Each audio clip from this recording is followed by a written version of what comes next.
go out to the pole and hook up those two wires. But big long one, but big long, not this one, but big long. Yeah, but explain us what that is. This is the cord that you went out to hook one of these up. Yeah, she went out to hook up to a jack box.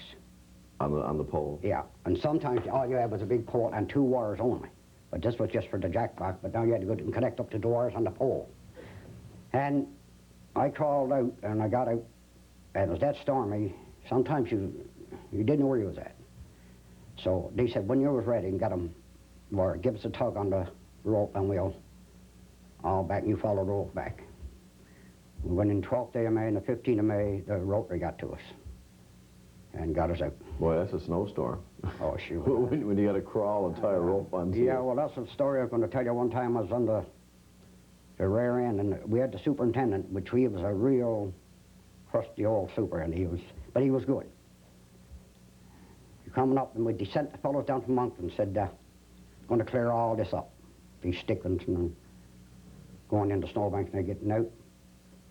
And he wouldn't let Newfoundland down regardless, the old super, and he said,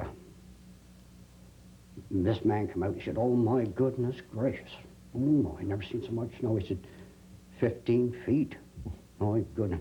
The old super was up with a raglan on, a brown raglan, and this big bowler hat. Win the car, man. He said, I brought tomorrow to bring me hat. Tell us about the other, was it a conductor you were saying? That I was the conductor one time, Mr. Daniels, Cyril Daniels from Cornerbrook here, and he was real dry, and I enjoyed working with him all through the years. And when we were going into Port-au-Basque this day, and this one said, Mr. Conductor, should this train stop at Port-au-Basque? He said, ma'am, if it don't, it's going to be an awful splash. And another time we was up in Kitty's Brook, and we were waiting for the plow to come over.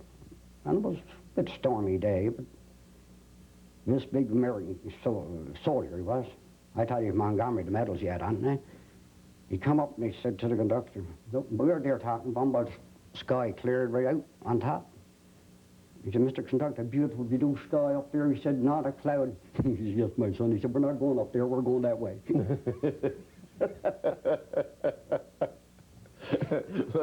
Let's talk about some more of this stuff that you have before we run out of time. This was my railway punch, that punch your tickets on like this one here. Yeah. So you had your ticket, you just take it, and that was, your ticket was honored. And you carry this with you. This was your. Oh, that's your gun. You had that all the time. That was you. And it even had a little case, as you were saying. Oh, yes, that kept you from making a mess. Making a mess and going on people's clothes and. Okay, what's this? And that's the supplement to the tariff you got there. So this is more prices than. More advanced. That's a revised schedule. See? Oh yeah, I noticed the prices are gone way up. Yeah, revised and upwards, right? Yeah. Now we're into the $12 and $10 range from $1. Well, when I went on it first, it was $13. The sleeper from Deer Lake to Cornerbrook, or St. John's. $13. Now what's this? That's a time book. Oh, so this was kept for record of your time, eh? You had to keep your own. Oh yes, well you do it to check back, you know, in case they short pay you. You had to make sure that you're getting paid for your work. Okay, and of course Brotherhood. A railroad trainman, yeah. So the union had a strong. And this was their. And what your little sticker here? You were saying. Yeah, they give you that and put in your back window of your car, to let you know you was in the union. And I always said make sure you had your dues paid. Yeah, so they kept track of you that way. That's right. Yeah. So you keep. It's amazing that you keep everything. Now what this little. Now that's numbers. You're going along. You take numbers of cars and that you were picking up and dropping, or on your train. And take it back and you do up your car service. You had a car service, see?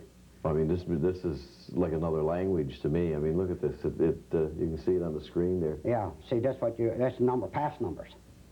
That's like Saul or all the railway people had a pass, and that's what their pass numbers on the passenger train. That was yeah. So obviously it meant a lot. It meant something to you, but. Oh yeah, yeah. Like saying. That's all. Now what do you got in here? I don't know what's in there. Oh, it's all got more of those pass. Yeah.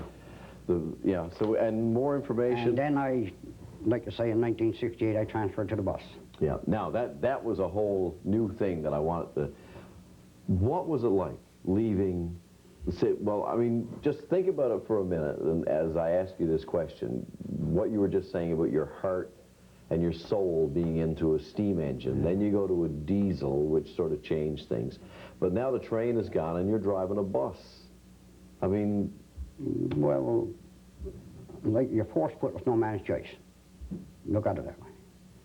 You know, I went on it because of the job, and if I stayed, I was notified that I could be bumped and I wouldn't have a job. And he said, you can go over training. If you don't, well, don't say we didn't offer you a job.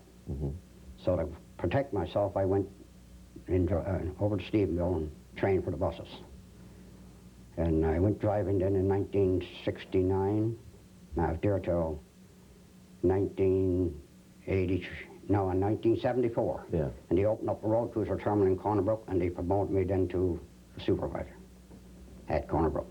So but you still stayed in Deer Lake? I still lived in Deer Lake. You didn't leave Deer Lake. Well, what was it like driving the bus? Did you go across the island, or? Oh yes, starting off, I used to go to St. John's, Port of Bass, any place you was called, because more of a spearboard outfit. But then my regular run was between Corner Brook and Gander. Okay. And I ran there for 5.5 years.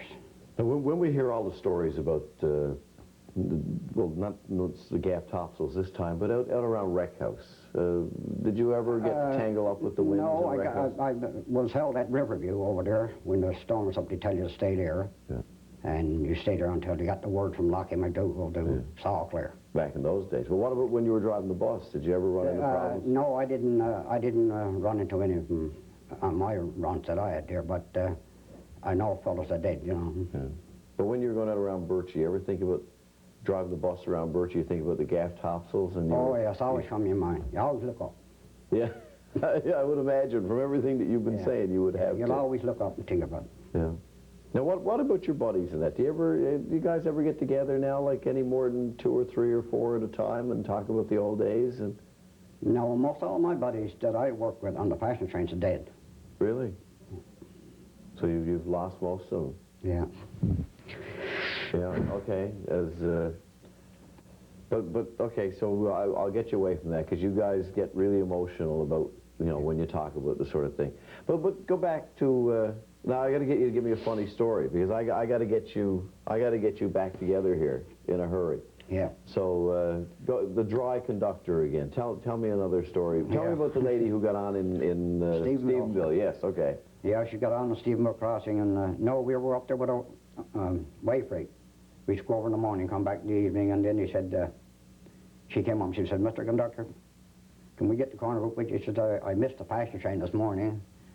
Yes, my dear. He said, go up. He said, and get aboard the caboose. He said, I'll be there about 10 minutes. So anyway, come up, and she got on the end towards the boxcars, and we stopped to get on the tail end of her. And she peeped it around. She said, Mr. Conductor, is it all right to get on this end? He said, yes, ma'am, both ends are going. So that was another time. It was the engineer.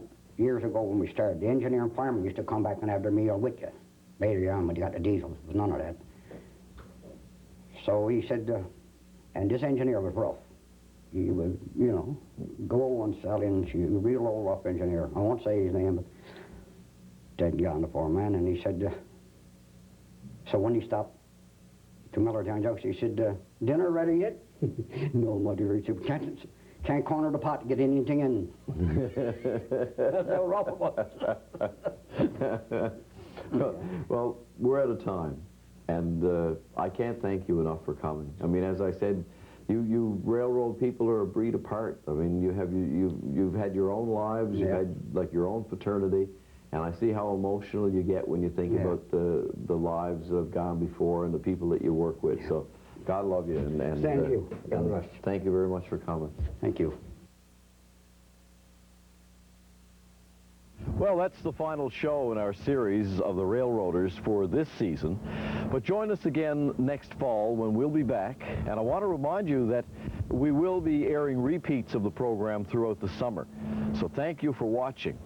We'd also like to make a special thank you to the Railroad Society of Newfoundland and for all their help in producing this program, especially to Rhodey Hickey and Bren Dix. Without their help, we would never have made this possible.